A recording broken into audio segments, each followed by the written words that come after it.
Hello members, this is Aman from अपमो stocks. We hope that you are doing well. तो जिस stock को हम लोग आज डिस्कस करने वाले हैं स्टॉक एनालिसिस में, इसका नाम है associated alcohols and breweries limited.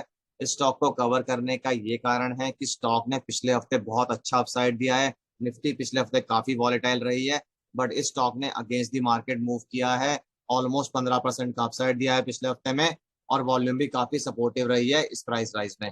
तो अब इस स्टॉक में यू शेप्ड पैटर्न भी बन रहा है, जिसका अगर ब्रेकआउट आ जाता है और ब्रेकआउट कंफर्म हो जाता है, फिर इस स्टॉक में हमें 670 का टारगेट भी मिल सकता है आने वाले 7 से 8 महीनों में। तो इस स्टॉक में एक यू शेप्ड रिकवरी आ रही है। आप देख सकते हैं यहाँ पर एक यू शेप्ड पैटर्न इसमें बन रहा है। तो इस पैटर्न का जो ब्रेकआउट है वो 525 की प्राइस पर आना चाहिए, और ब्रेकआउट अगर कंफर्म हो जाता है, फिर जो 670 का टारगेट हमने आपको बताया है इस स्टॉक में एक्टिव हो जाएगा। तो इस टारगेट को निकालने के लिए आपको दो वैल्यूज को आइडेंटिफाई करना पड़ेगा।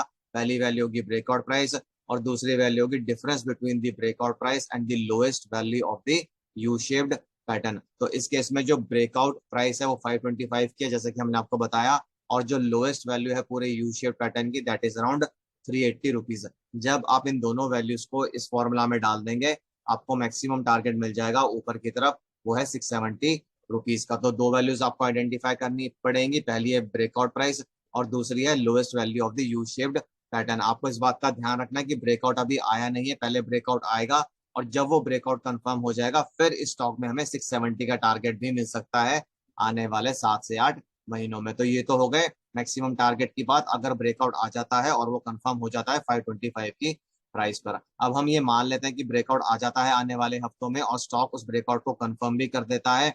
तो इंटरमीडिएट टारगेट्स या फिर रेजिस्टेंस लेवल्स कौन कौन से रहेंगे, उनको समझना भी जरूरी है। तो जो पहला इंटरमीडिएट टारगेट इस स्टॉक में निकल कर आ रहा है, दैट इज अराउंड 540 रुपीज। अगर स्टॉक 540 के लेवल को होल्ड कर लेता है, तो नेक्स्ट टारगेट स्टॉक में निकल कर आ रहा है 555 रुपीज का। अगर स्टॉक 555 का लेवल भी होल्ड कर लेता है, next target would be around 560 rupees. अगर स्टॉक 560 के लेवल को भी होल्ड कर लेता है, next target would be around 575 rupees. अगर स्टॉक 575 के लेवल को भी होल्ड कर लेता है, next target would be around 588 rupees. अगर स्टॉक 588 के लेवल को भी होल्ड कर लेता है, next target would be around 598 rupees. अगर स्टॉक 598 के लेवल को भी होल्ड कर लेता है, next target would be around 610 rupees. अगर स्टॉक 610 के लेवल को भी होल्ड कर लेता है, next target would be around 620 rupees.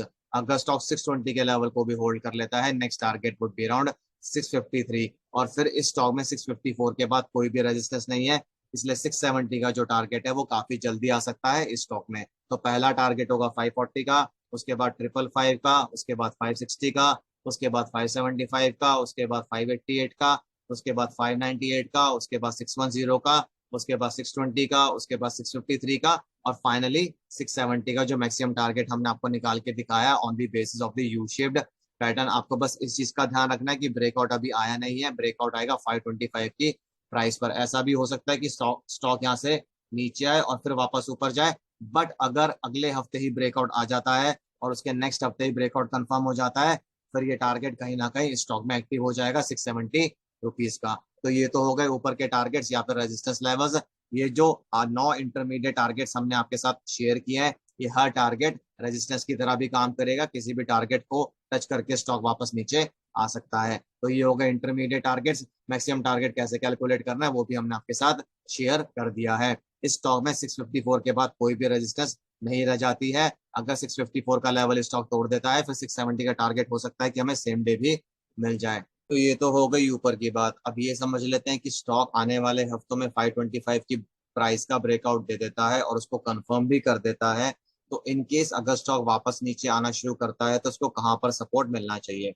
Ideally जिस प्राइस का इसने ब्रेकआउट दिया है 525 का, वही इसके लिए मेजर सपोर्ट का काम भी करेगी after the breakout has been given by the stock and it has been confirmed. क्योंकि टेक्निकल एनालिसिस में इस पर्टिकुलर प्रोसेस को रीटेस्टिंग बोला जाता है। जब किसी प्राइस का ब्रेकआउट या ब्रेकडाउन आता है, तो कई बार स्टॉक उसको रीटेस्ट करने आता है। यहाँ पर 525 की प्राइस पर ब्रेकआउट आएगा, और स्टॉक उस ब्रेकआउट को कंफर्म करने के बाद ऐसा हो सकता है कि नीचे आए और 525 की प्राइस पर सपोर्ट ले और फिर वापस ऊपर मूव कर जाए। इसलिए जो इसमें मेजर सपोर्ट अभी निकल कर आएगा after the breakout, that will be around 525 rupees, जो कि ब्रेकआउट प्राइस भी है। तो ये तो हो गया इसके लिए मेजर सपोर्ट लेवल ब्रेकआउट आने के बाद।